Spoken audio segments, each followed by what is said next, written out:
Welcome to the 700 Club.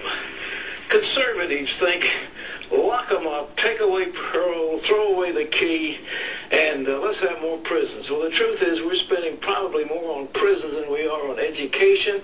America has more people locked up than I think any other country per capita in the world, and it is not improving one bit.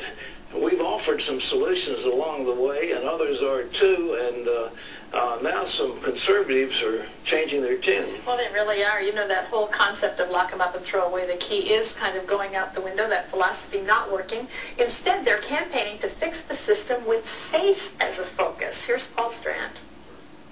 These conservative leaders have realized billions of dollars could be saved getting smart on crime rather than just tough on crime.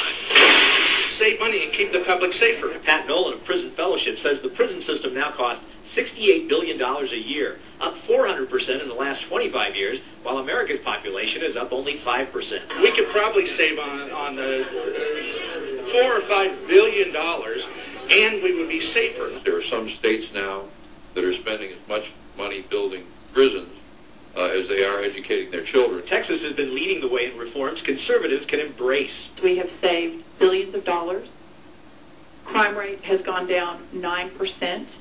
And we've improved public safety. These conservatives are launching a campaign called Right on Crime to educate state leaders about proven reforms like those in Texas. These can be seen at their new website, rightoncrime.com. Solutions range from using more community programs like drug rehab and taking crimes off the books that aren't really crimes. These conservative panelists all say reform should certainly involve the proven religious-based programs like Prison Fellowship pushes. The government doesn't have enough money to put into trying to transform inmates. That's where the church comes in. We can come alongside the inmates with mentor programs, with discipleship program, teach them how to live life as a Christian, trying to bring their families back together to heal those wounds. The prison system left to its own devices sees 50% of its freed prisoners right back within 3 years, a 50% failure rate. These conservatives say that's unconscionable. Secularists may not like it, but Christ-centered programs in prisons have already saved many millions of dollars in numerous states. It's the answer to this big hole in the budgets, and it's also the answer on lowering crime, because these people that are focused on Christ then become good citizens, good husbands, good employees. Paul Strand, CBN News, Washington.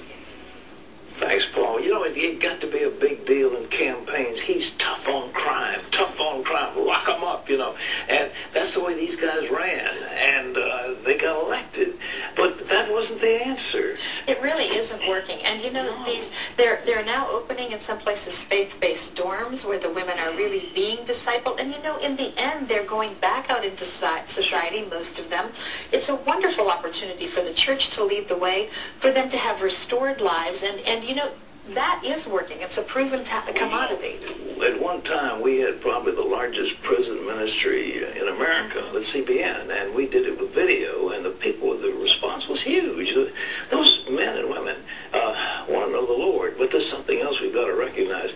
We're locking up people that take a couple of puffs of marijuana, and the next thing you know, they got 10 years. They put mandatory sentences, and these judges just say, they throw up their hands and say, there's nothing we can do, there's mandatory sentences.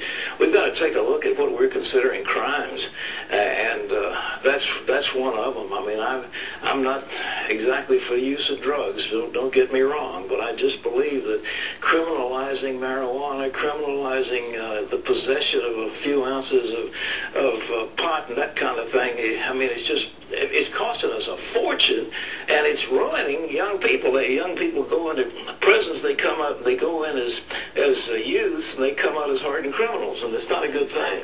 Exactly.